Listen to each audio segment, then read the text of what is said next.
ক্যাম্পাসে দুই গ্রুপের সংঘর্ষের মধ্যে ছুরিকাঘাতে নিহত হয়েছেন ছাত্রদল কর্মী জাহিদুল ইসলাম পারভেজ। তার মৃত্যুর ঘটনায় স্তব্ধ হয়ে পড়েছে প্রাইম এশিয়া বিশ্ববিদ্যালয় ক্যাম্পাস।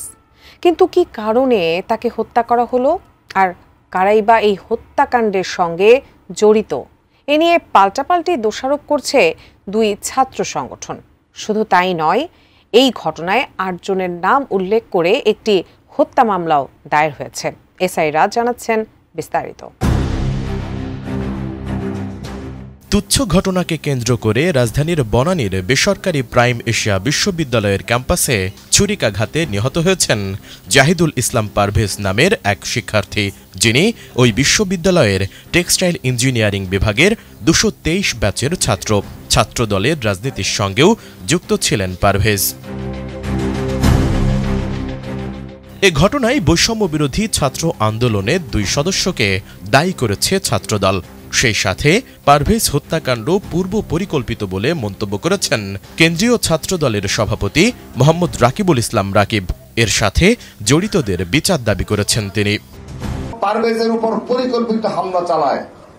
এই হামলায় মেহরাজ ইসলামের সাথে থাকা বৈষম্য বিরোধী ছাত্র আন্দোলনের বনানী থানা কমিটির যুগ্ম আহ্বায়ক সুবহান নিয়াজ তুষার ও যুগ্ম সদস্য সচিব হৃদয় মিয়াজির নেতৃত্বে বনানী এলাকার বেশ কিছু উচ্ছৃঙ্খল সন্ত্রাসী জড়িত ছিল।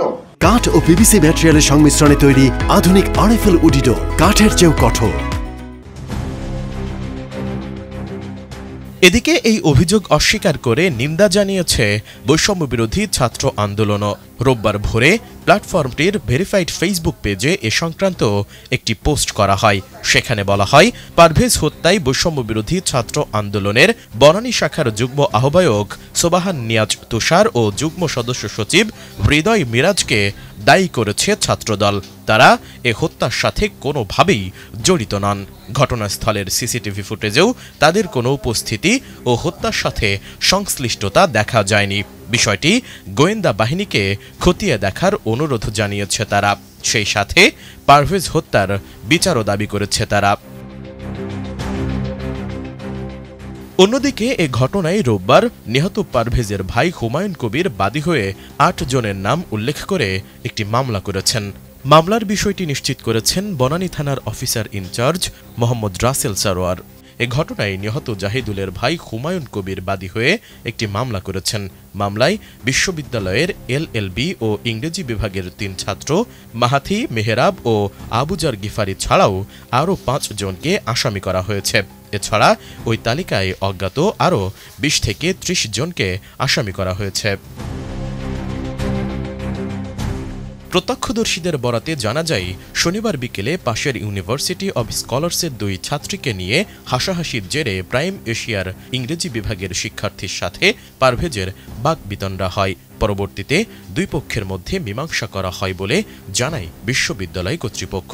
এরপর ক্যাম্পাস থেকে বের হলে পারভেজকে ৩০ থেকে ৪০ জন ঘিরে ফেলে। এ সময় ধারালো অস্ত্র দিয়ে আঘাত করলে গুরুতর আহত হন পারভেজ।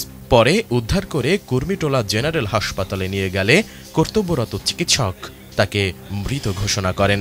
পারভেজের মৃত্যুর ঘটনায় ক্যাম্পাস জুড়ে থমথমে পরিস্থিতি বিরাজ করছে। এসআই রাজ, এটিএন নিউজ, ঢাকা।